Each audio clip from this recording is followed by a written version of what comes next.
सादत हसन मंटो उर्दू के सबसे बड़े कहानीकार हुए हैं। साहित्य जगत में शायद ही ऐसा कोई पाठक होगा जो मंटो के नाम से अपरिचित हो। इनके द्वारा लिखी गई कहानियां विश्व भर में प्रसिद्ध हैं। मंटो ने समाज के गंदगी और घिनौनेपन को अनुभव किया और जिंदगी के जहर को इस प्रकार चखा कि वह जहर उनकी आत्मा के अंदर तक उतर गया। मंटो की कहानियों में जिंदगी का ये जहर प्रमुखता से देखने को मिलता है। इन्होंने समाज की गंदगी और घिनौनेपन को अपनी कहानियों में पेश किया। पेश है उनकी ऐसी ही एक कहानी, सड़क के किनारे। यही दिन थे। आसमान उसकी आंखों की तरह ऐसा ही नीला था जैसा कि आज है, धुला हुआ, निखरा हुआ, और धूप भी ऐसी कुनकुनी थी, सुहाने सपनों की तरह। मिट्टी की बास भी ऐसी ही थी जैसे कि इस वक्त मेरे दिलो दिमाग में रच रही है, और मैंने इसी तरह लेटे लेटे अपनी फड़फड़ाती हुई रूह सबके हवाले कर दी थी। उसने मुझसे कहा था, तुमने मुझे ये जो लम्हे दिए हैं, यकीन मानो मेरी जिंदगी इनसे खाली थी। जो खाली जगहें तुमने आज मेरी हस्ती में भरी हैं, तुम्हारी शुक्रगुजार हैं। तुम मेरी जिंदगी में ना आती तो शायद वे हमेशा अधूरी रहती। मेरी समझ में नहीं आता मैं तुमसे और क्या कहूं। मेरी तफसील हो गई है ऐसे पूरे तौर पर कि महसूस होता है मुझे अब तुम्हारी जरूरत नहीं रही। और वह चला गया, हमेशा के लिए चला गया। मेरी आंखें रोई, मेरा दिल रोया। मैंने उसकी मिन्नत समाजत की, उससे लाख बार पूछा कि मेरी जरूरत अब तुम्हें क्यों नहीं रही, जबकि तुम्हारी जरूरत अपनी तमाम शिद्दतों के साथ अब शुरू हुई है। इन लम्हों के बाद जिन्होंने तुम्हारे कहने के अनुसार तुम्हारी हस्ती की खाली जगह पूरी की है। उसने कहा, तुम्हारे वजूद के जिस कण की मेरी हस्ती को जरूरत थी, ये लम्हे चुन चुन कर देते रहे। अब जब पूर्ति हो गई है, तुम्हारा और मेरा रिश्ता स्वमेव कम हो गया है। कितने कठोर शब्द थे, मुझसे यह पथराव सहन नहीं किया गया। मैं चीख चीख कर रोने लगी, मगर उस पर कुछ असर न हुआ।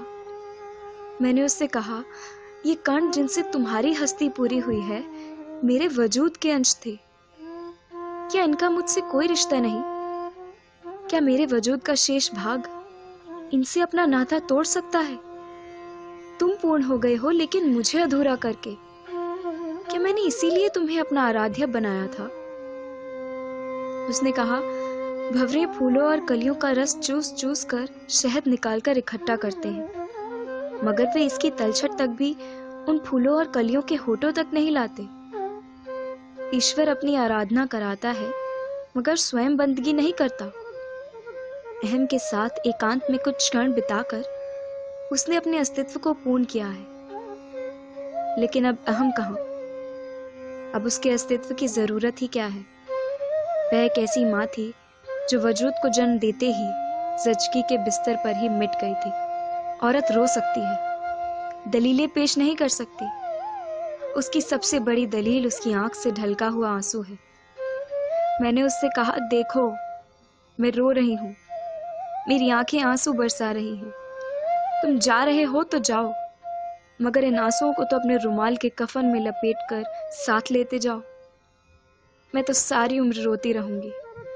मुझे इतना तो याद रहेगा कि चंद आंसुओं के कफन दफन का सामना तुमने भी किया था, मुझे खुश करने के लिए। उसने कहा, मैं तुम्हें खुश कर चुका हूं। क्या इसका आनंद, इसका नशा तुम्हारे जीवन के शेष क्षणों का सहारा नहीं बन सकता? तुम कहती हो कि मेरी पूर्णता ने तुम्हें अधूरा कर दिया है, लेकिन यह अधूरापन ही क्या तुम्हारी जिंदगी को गति देने के लिए काफी नहीं? मैं मर्द हूं, आज तुमने मुझे पूर्ण किया है, कल कोई और करेगा। मेरा अस्तित्व कुछ ऐसे आब व गुल से बना है जिसकी जिंदगी में ऐसे कई क्षण आएंगे जब वह स्वयं को पूर्णता का इच्छुक समझेगा, और तुम जैसी कई औरतें आएंगी जो इन क्षणों की पैदा की हुई खाली जगहों को भरेंगी। मैं रोती रही, झुंझलाती रही। मैंने सोचा, ये कुछ क्षण जो अभी अभी मेरी मुट्ठी में थे, नहीं, मैं इन क्षणों की मुट्ठी में थी। मैंने क्यों स्वयं को इनके हवाले कर दिया? क्यों मैंने अपनी फड़फड़ाती रूह इनके मुंह खोले पिंजरे में डाल दी? इसमें मजा था, आनंद था, एक मादकता थी, सुरूर था, और यह उसके और मेरे टकराव में था। लेकिन यह क्या, वह पूरा और पूर्ण रहा और मुझ में तरेड़े पड़ गई। ये क्या कि वह अब मेरी जरूरत को महसूस नहीं करता, लेकिन मैं और भी शिद्दत से उसकी जरूरत महसूस करने लगी हूँ। वह ताकतवर बन गया है, मैं कमजोर हो गई हूँ। यह क्या कि आसमान पर दो बादल आलिंगनबद्ध हो, एक रो रो कर बरसने लगे और दूसरा बिजली की झलक बनकर उस बारिश से खेलता, कोड़े लगाता भाग जाए। ये किसका कानून है? आसमानों का, जमीनों का, या इनके बनाने वालों का? मैं सोचती रही और झुंझलाती रही। दो आत्माओं का सिमटकर एक हो जाना और एक होकर मधुर विस्तार बना लेना, क्या यह सब शायरी है? नहीं, दो आत्माएं सिमटकर जरूर नन्हे से बिंदु पर पहुंचती हैं जो फैल कर ब्रह्मांड बनता है। लेकिन इस ब्रह्मांड में एक आत्मा क्यों कभी कभी घायल छोड़ दी जाती है? क्या इस कसूर पर कि उसने दूसरी आत्मा को इस नन्हे से बिंदु पर पहुंचने में सहायता दी थी? यह कैसा ब्रह्मांड है? यही दिन थे।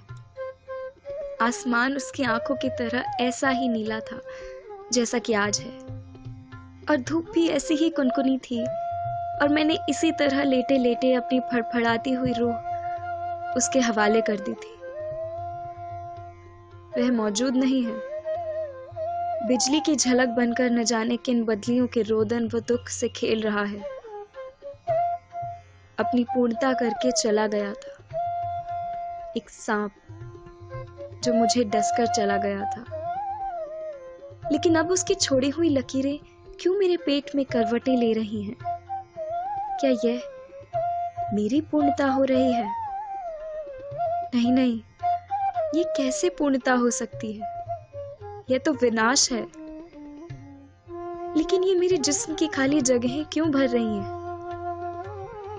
ये जो गड्ढे थे किस मलबे से भरे जा रहे हैं? मेरी रगों में ये कैसी सरसराहटें दौड़ रही हैं? मैं सिमटकर अपने पेट में किस नन्हे से बिंदु पर पहुंचने के लिए संघर्ष कर रही हूँ? मेरी नाव डूबकर अब किन समुद्रों में उभरने के लिए उठ रही है? ये मेरे अंदर दहकते हुए चूल्हों पर किस मेहमान के लिए दूध गर्म किया जा रहा है? ये मेरा दिल मेरे खून को धुनक धुन कर किस लिए नर्म व कोमल रजाइयां तैयार कर रहा है? ये मेरा दिमाग मेरे ख्यालात के रंग बिरंगे धागों से किसके लिए नन्ही मुन्ही पोशाकें तैयार कर रहा है? मेरा रंग किस लिए निखर रहा है? मेरे अंग अंग और रोम रोम में फंसी हुई हिचकियां लोरियों में क्यों बदल रही हैं? यही दिन थे। आसमान उसकी आंखों की तरह ऐसा ही नीला था जैसा कि आज है। लेकिन ये आसमान अपनी बुलंदियों से उतरकर मेरे पेट में तन गया है। इसकी नीली नीली आंखें क्यों मेरी रगों में दौड़ती फिरती हैं? मेरे सीने की गोलाइयों में मस्जिद के मेहराबों जैसी पाकीज़गी क्यों आ रही है? नहीं नहीं, यह पाकीज़गी कुछ भी नहीं। मैं इन मेहराबों को ढा दूंगी। मैं अपने अंदर के तमाम चूल्हे ठंडे कर दूंगी जिन पर बिन बुलाए मेहमान की खातिरदारियां बढ़ी हैं। मैं अपने ख्यालात के तमाम रंग बिरंगे धागे आपस में उलझा दूंगी। यही दिन थे। आसमान उसकी आंखों की तरह ऐसा ही नीला था जैसा कि आज है। लेकिन मैं वह दिन क्यों याद करती हूँ जिसके सीने पर से वह अपनी पदचिन्ह भी उठाकर ले गया? लेकिन यह पदचिन्ह किसका है जो मेरे पेट की गहराइयों में तड़प रहा है? क्या ये मेरा जाना पहचाना नहीं? मैं इसे खर्च दूंगी, इसे मिटा दूंगी। यह सूली है, फोड़ा है, बहुत खौफनाक फोड़ा। लेकिन मुझे क्यों महसूस होता है कि यह फाहा है। फाहा है तो किस जख्म का? उस जख्म का जो मुझे लगाकर वह चला गया। नहीं नहीं, यह तो ऐसा लगता है किसी पैदाइशी जख्म के लिए है। ऐसे जख्म के लिए जो मैंने कभी देखा ही नहीं था, जो मेरी कोख में न जाने कब से सो रहा था। यह कोख क्या, व्यर्थ सी मिट्टी की हटकुलियां, बच्चों का खिलौना। ऐसे तोड़ फोड़ दूंगी। लेकिन ये कौन मेरे कान में कहता है, ये दुनिया एक चौराहा है। अपना भांडा क्यों इसमें फोड़ती है? याद रख, तुझ पे उंगलियां उठेंगी। उंगलियां उधर क्यों ना उठेंगी जिधर वह अपनी हस्ती मुकम्मल करके चला गया था। क्या उन उंगलियों को वह रास्ता मालूम नहीं?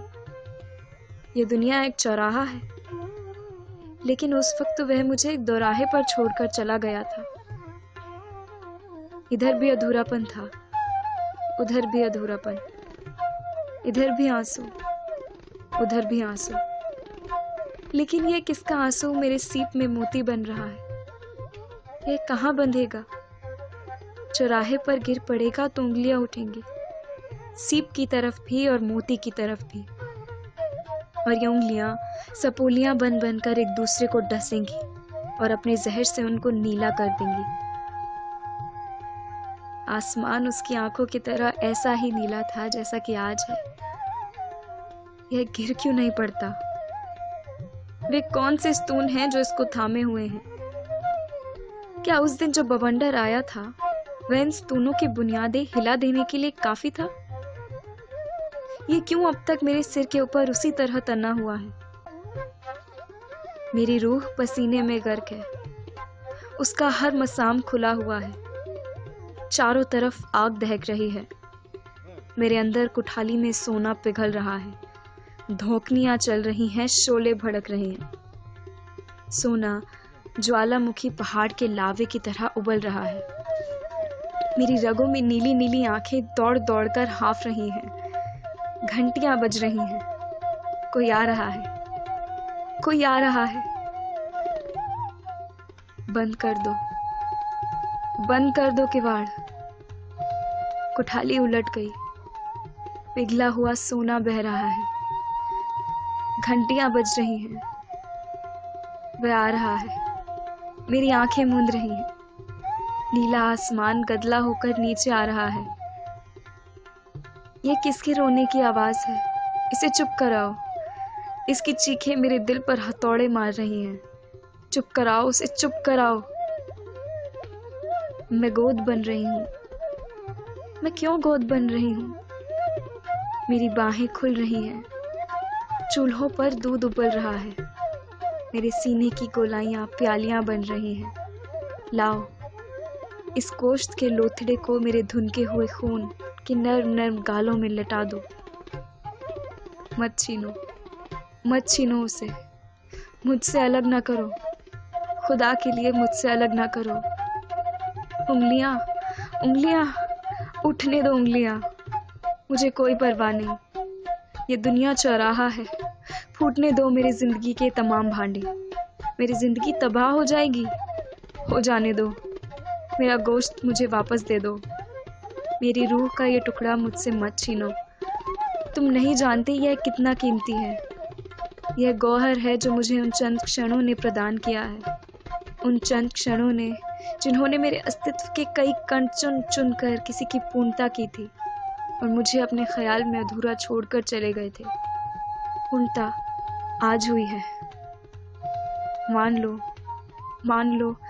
मेरे पेट के शून्य से पूछो, मेरी दूध भरी हुई छातियों से पूछो, उन लोरियों से पूछो। ये मेरे अंग अंग और रोम रोम में तमाम हिचकियां सुलाकर आगे बढ़ रही हैं। उन झूलनों से पूछो जो मेरे बाजुओं में डाले जा रहे हैं। उंगलियां, उठने दो उंगलियां। मैं उन्हें काट डालूंगी।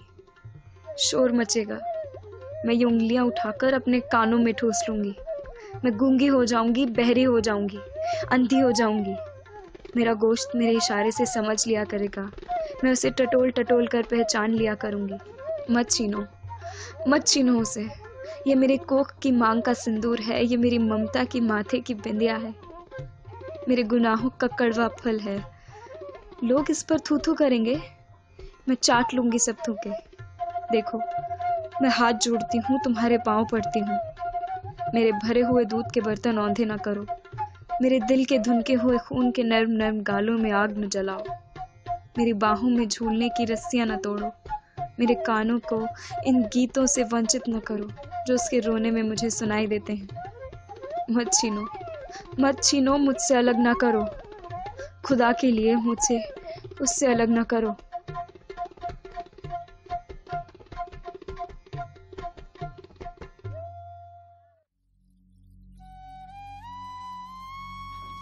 लाहौर, 21 जनवरी।